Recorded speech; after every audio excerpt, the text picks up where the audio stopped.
this is a response to others. Project 14, which is Whodunit. And so I'm going to be responding to Nathaniel Thomas, Bill Arguello, and Michaela Clark. Okay, first.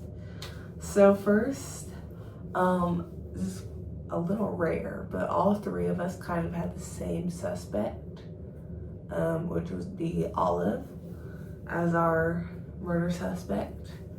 And we all kind of explain what our reasonings are, and like our as well as like our initial, like the three we would pick out as the most. We all kind of had the same idea behind that.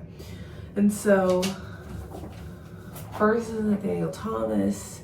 He discusses a suspect list. So we're gonna go through that, and he like talks about how Black, Shakur, Hassan, Esther, how like they all had their own reasons, and how they all had like a connection of a sort, but at the same time how some of them didn't at all to the story. So it was just like to mark them off a list. One thing I found interesting was how he said that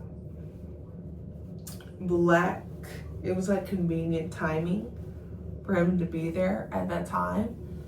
Like he showed up at the exact same time the murder happened, kind of. But in the end, Nathaniel said it was him, but that was still an interesting thought. Another interesting thought was definitely like how Hassan probably would not be the murderer because the person he would want to actually murder would be Black. So that was interesting. That was also something I agree with as well. I thought about Hassan at the same time. I was like, he'd probably want to kill Black. So Nathaniel comes to deduce that it has to be one of the three miniaturists, which is Butterfly, Olive, and Stork.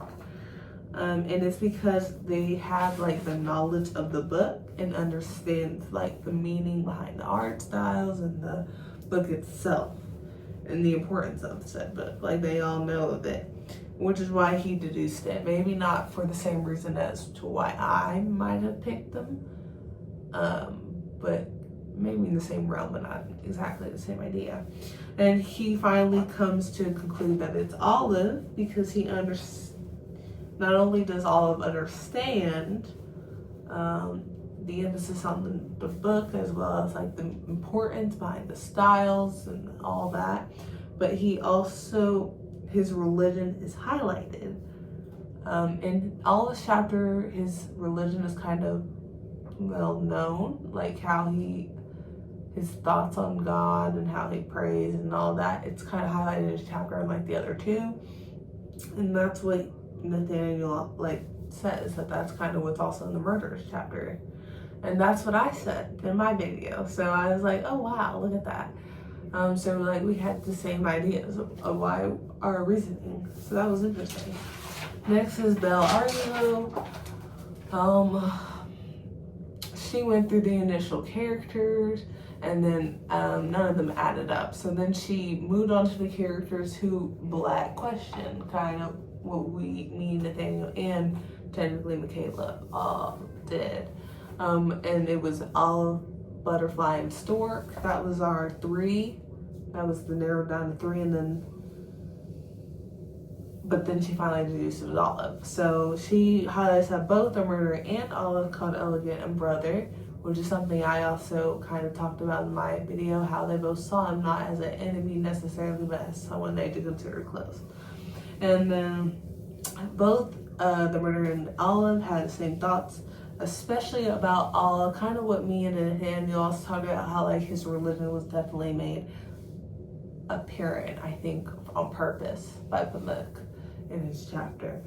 And so next,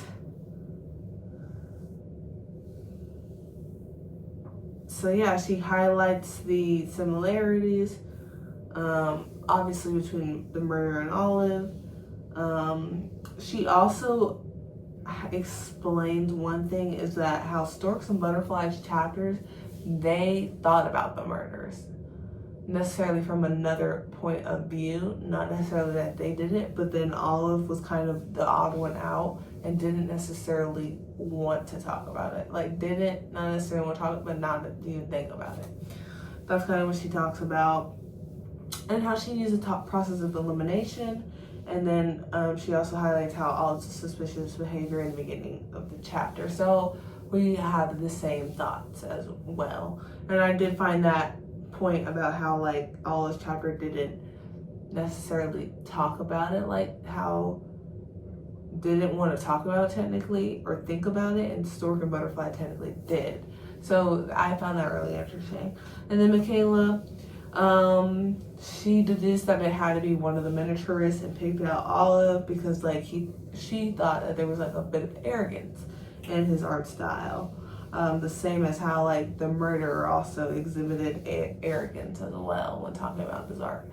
So that was something that was definitely a new perspective on how a way to connect the two.